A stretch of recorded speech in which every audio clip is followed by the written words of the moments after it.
பாக்கியா restaurant போகிறாங்க. போனோடனே சமையல் எல்லாமே ரெடி ஆகிடுச்சா அப்படின்னு சொல்லிட்டு பார்க்குறாங்க. அக்கா எல்லாமே ரெடி ஆகிடுச்சிக்கா அப்படின்னு செல்வி சொல்கிறாங்க. சரி செல்வி, எல்லாரும் எப்படி வருவாங்கன்னு தெரியல அப்படின்னு பாக்கியா சொல்கிறாங்க. அக்கா எல்லாரும் ஒவ்வொருத்தராக வருவாங்களா இல்லை கும்பல் கும்பலாக வருவாங்களா அப்படின்னு சொல்லிட்டு கேட்குறாங்க. எனக்கும் தெரியல செல்வி, எதுவாக இருந்தாலும் நம்ம நல்லதே நினைப்போம். அக்கா ஏதாவது பிரச்சனை பண்ண போகிறாங்கக்கா அப்படின்னு சொல்லிட்டு செல்வி சொல்கிறாங்க. பார்க்கலாம் செல்வி, ஃபஸ்ட்டு பயப்பட வேண்டாம் இரு, அவங்க வரட்டும், எதுவாக இருந்தாலும் பார்த்துக்கலாம் இரு அப்படின்னு சொல்கிறாங்க. பாக்கியா ஒவ்வொருத்தராக வராங்க. வந்தவொடனே வாங்க வாங்க அப்படின்னு சொல்லிட்டு கூப்பிடுறாங்க. கூப்பிட்டு எல்லாருக்குமே சமையலேருந்து எல்லாருமே சாப்பாடு எல்லாமே போடுறாங்க. போடும்போது செல்வி சொல்கிறாங்க, அக்கா இவங்கெல்லாம் பார்த்தா கண்டிப்பாக ஏதாவது சண்டை வாங்குற மாதிரி தான்க்கா இருக்குது. இங்கே பாரு செல்வி, இது கடை ஓப்பனிங், அதுக்காக வந்திருக்காங்க, நிறைய லேடிஸ் கூட வந்திருக்காங்க, கொஞ்சம் அமைதியாக இரு, எதுவும் பேசாத அப்படின்னு சொல்கிறாங்க. எல்லாருக்குமே சாப்பாடு எல்லாமே போடுறாங்க. போட்டுட்டோடனே வெளியே பார்த்தா ஒரு 4 பேர் சிகரெட் பிடிச்சிட்டு இருக்காங்க. அப்போ உள்ள 2 பேர் வராங்க.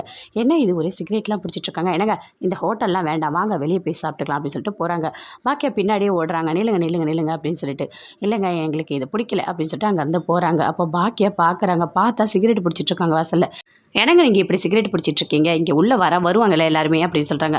என்னம்மா என்ன ஹோட்டல் உள்ளே வந்தால் நாங்கள் சிகரெட் பிடிச்சிட்ருக்கோம், வாசலில் தானே பிடிச்சிட்ருக்கோம், என்னம்மா போ அப்படின்னு சொல்கிறாங்க. அதை கேட்டோடனே பாக்கியா உள்ளே வராங்க. வந்துட்டு எல்லாருக்குமே சமையல்லாம் பரிமாறிக்கிட்டு இருக்காங்க. அப்போது ஒருத்தர் கேட்குறாரு, என்னம்மா இது சாப்பாடு ஒன்றையுமே நல்லா இல்லை, என்னது இது ஒரு டேஸ்ட்டும் இல்லை ஒன்றும் இல்லை, என்ன பண்ணி வச்சுருக்கீங்க, எங்கே குடல் குழம்பு வேணும் எனக்கு அப்படின்னு ஒருத்தர் கேட்குறாரு. என்னது குடல் குழம்பா, அதெல்லாம் இங்கே இல்லை, அதெல்லாம் இங்கே மெனுவில் இல்லைங்க அப்படின்னு பாக்கியா சொல்கிறாங்க. என்னது மெனுவில் இல்லையா, எனக்கு குடல் குழம்பு வேணும், எனக்கு மீன் வேணும், எல்லாமே வேணும் அப்படின்னு சொல்லிட்டு எல்லா டேபிள்லேயும் ஒரே கலாட்டா பண்ணுறாங்க. எனக்கு இதான் வேணும், எனக்கு அதான் வேணும், இல்லைனா அவ்வளோதான் அப்படின்னு சொல்லிட்டு கத்திகிட்டே இருக்காங்க. என்ன இருங்க அதெல்லாம் இங்கே இல்லைங்க அப்படின்னு பாக்கியா சொல்கிறாங்க. அதெல்லாம் எனக்கு தெரியாது, நான் சொன்ன எல்லாமே இங்கே வரணும் அப்படின்னு சொல்லிட்டு கத்துறாங்க. அக்கா பாத்தியாக்கா எல்லாமே கலாட்டா பண்ண ஆரம்பிச்சிட்டாங்க அப்படின்னு சொல்லிட்டு செல்வி சொல்கிறாங்க. இரு செல்வி, என்ன படத்துக்கு எனக்கும் தெரியல அப்படின்னு சொல்லிட்டு 2 பேருமே அப்படி நின்றுட்டே இருக்காங்க. அதுக்குள்ளே பழனிசாமி ஓடி வராரு. இருங்க இருங்க இருங்க இருங்க எல்லாரும் அமைதியாக இருங்க, நான் உங்களுக்கு தேவையான எல்லாமே தரேன் அப்படின்னு சொல்கிறாரு. உண்மையாவா, எல்லாமே தருவீங்களா, குடல் குழம்பு எல்லாமே தருவீங்களா அப்படின்னு சொல்லிட்டு கேட்குறாங்க. கண்டிப்பாக எல்லாமே கிடைக்கும் இருங்க அப்படின்னு சொல்லிட்டு உள்ளே போகிறாரு. போயிட்டு சிக்கன் எல்லாமே ஃப்ரை பண்ணி எல்லாமே கொண்டு வராரு. கொண்டு வந்து இந்தாங்க உங்களுக்கு என்ன வேணும் என்ன வேணும் அப்படின்னு சொல்லிட்டு பார்த்து எல்லாருக்குமே கொடுக்குறாரு. இதை பாக்கியா பார்க்குறாங்க. எல்லாருக்கும் பிடிச்சிருக்கா, ஓகேவா, நல்லா இருக்கா, சாப்பிட்டீங்களா, சரி போயிட்டு வாங்க அப்படின்னு சொல்லிட்டு பழனிசாமி சொல்கிறாரு. சார் எனக்கு என்ன பண்ணுறதுன்னு தெரியல சார், இவங்க பண்ணுறத பார்த்தா அப்படியே கனலாம் இருட்டாயிடுச்சு சார் அப்படின்னு சொல்கிறாங்க.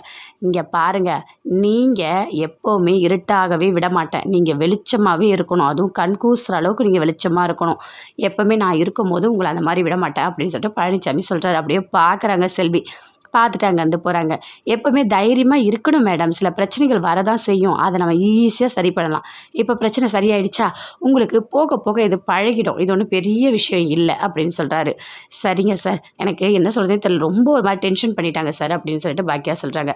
சரி விடுங்க மேடம், நீங்கள் அதையே நினச்சிட்டு இருக்காதீங்க அப்படின்னு சொல்லிட்டு பழனிசாமி சொல்லிகிட்டு இருக்காரு. வீட்டில் ராமூர்த்தி இருக்கார். என்ன தாத்தா நீங்கள் பேப்பர் படிக்கலையா அப்படின்னு சொல்லிட்டு கேட்குறாங்க. ஏமா அந்த பேப்பரை பார்த்தாலே இவங்கள ஏமாற்றிட்டாங்க அவங்கள ஏமாற்றிட்டாங்க ஏதாவது ஒன்று சொல்லிகிட்டே இருக்காமா அப்படின்னு ராமூர்த்தி சொல்கிறார். இந்த ஜெனி பக்கத்தில் குழந்தைய வச்சு பார்த்துட்ருக்காங்க. நம்ம வீட்டில் கூட ஒருத்தர் இருந்தால இந்த ஜெனியை வேற ஏமாற்றணும், அந்த மாதிரி தான் நம்மளை நம்பினவங்களை எப்படிமா ஏமாற்ற தோணுது அப்படின்னு சொல்கிறார் ராமூர்த்தி. அதுக்கு சொல்லிவிட்டு அங்கேருந்து போகிறாரு. அப்படியே ஒரு மாதிரி ஃபீல் பண்ணுறாங்க ஜெனி. அதை பார்க்குறாங்க. அமிர்தா பார்த்துட்டு நீங்கள் பாப்பாவை பாருங்கள் அப்படின்னு சொல்கிறாங்க. ஜெனிக்கு கோவமாக